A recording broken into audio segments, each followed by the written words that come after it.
It's an experience that awakens the soul. See it at least once in your lifetime. I have never seen a production any better than this, anywhere. Breathtaking. It is absolutely stunning. I feel better about the world. I feel uplifted.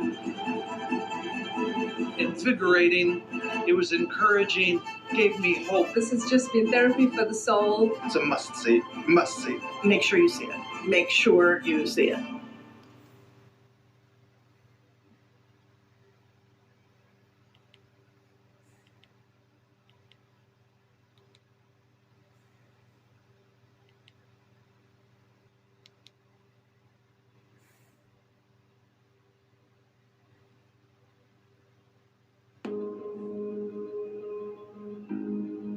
Those of you who've seen the movie that fall we did, this is where it all started, right there. And we pinballed through this grove of trees for about 200 yards. I landed on my back, and I broke my back in multiple places, broke my pelvis, and Mikey landed on his face. I remember he crushed his face pretty bad because when he sat up to look at me, it was, all bloody or whatever. He turned around. Well, that's when they hit us with the rockets and the mortars, and our world just kind of started blowing up around us. Well, it was time to go to work.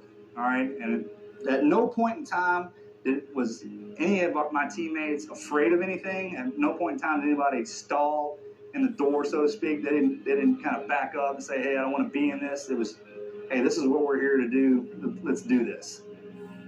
About an hour and a half into this gun battle, Danny had broken both his femurs. He had a compound fracture on one of his tib fibs, and he had shot 4 times that I know of. So I was dragging him. In the movie, they kind of portrayed this the right way, but except for one piece, and that's where we were separated. He didn't die alone. Any and all my guys that got killed, I was right there. Well, I picked him up over my shoulder to take the brunt of this fall. And when I turned around to take the fall, I spun him right into a bullet. I shot him right in the back of the head, blew his head off, killed him right then and there. Well, I wasn't ready for his dead weight. And when he fell over the top of me, it collapsed me, and I flipped off of this rock embankment and face planted into this boulder. I broke my nose real bad, shoved it through my face actually, and I bit my tongue in half and I swallowed it.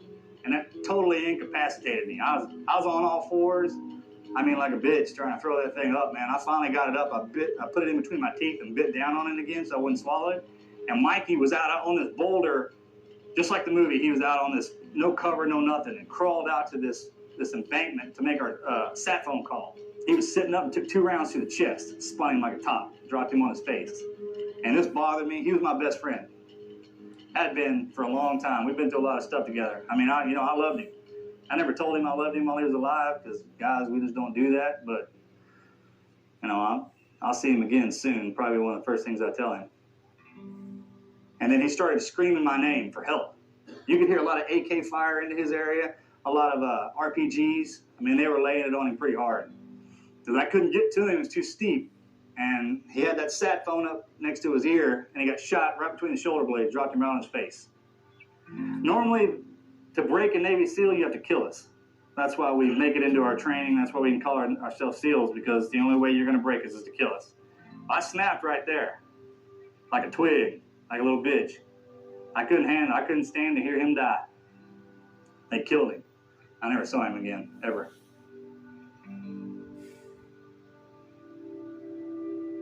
I caught up with Axe. He was a couple of 100 yards below me, and an RPG hit behind him, separated us. Blew him one way, blew me another. I never saw him again for the rest of my life. It knocked me out again. When I came to, I was laid over the back side of this rock. I was upside down. My pants, med gear, kit, GPS, compass, all that stuff was gone.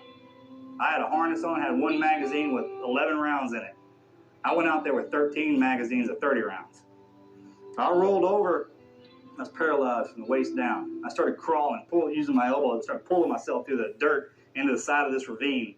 Well, I got up, man. The sun was going down, and I started to crawl. Well, I was in bad shape. I was dying. I didn't know what to do. And I was laying in this tree, looking at the moon, and feeling sorry for myself. And I must have laid there. And I was thinking, my brother's a Navy SEAL too. I got a twin brother. He's a Navy SEAL.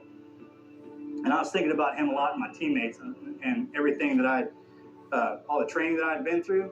And I laid there, I was like, "You're being a bitch, get up, let's go." That's exactly what I said. What was I gonna do, lay down there and die? I wasn't gonna do that. I definitely wasn't gonna feel sorry for myself. And I kept thinking, I was like, all right, I'm still alive, man. I'm alive. I mean, they fought and died. I'm still alive. So the mission's still on. Let's go.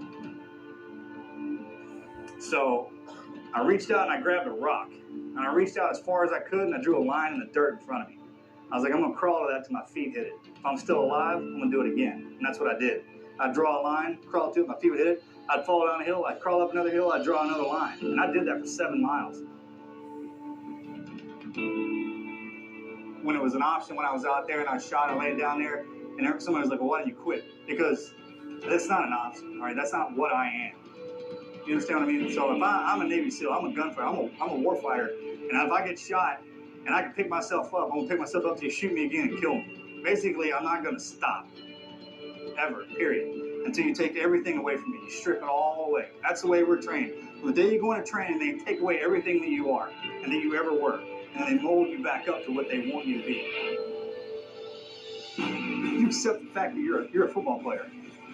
So why in the hell would something prevent you from doing that and doing what you're supposed to be doing on the field? That wasn't my job. Navy SEAL wasn't my job. That's what I am. If you're a damn football player and a good one, that's what you are. It's not what you do. And if you're a part of something to where your whole livelihood and everything you depends on another man, that's where that bond comes from. Everybody knows that a bond is forged in adversity, right? But rely on each other, man. Love each other as a team. Ain't nobody out here that you ain't willing to sacrifice everything for. Every day, man. What do you got? You're gonna walk through me, man. You better bring some help. That's what you gotta think. Because I got my boys right here. We're about to find out who's what. That's where you gotta be, man. Like, it's gonna take everything you got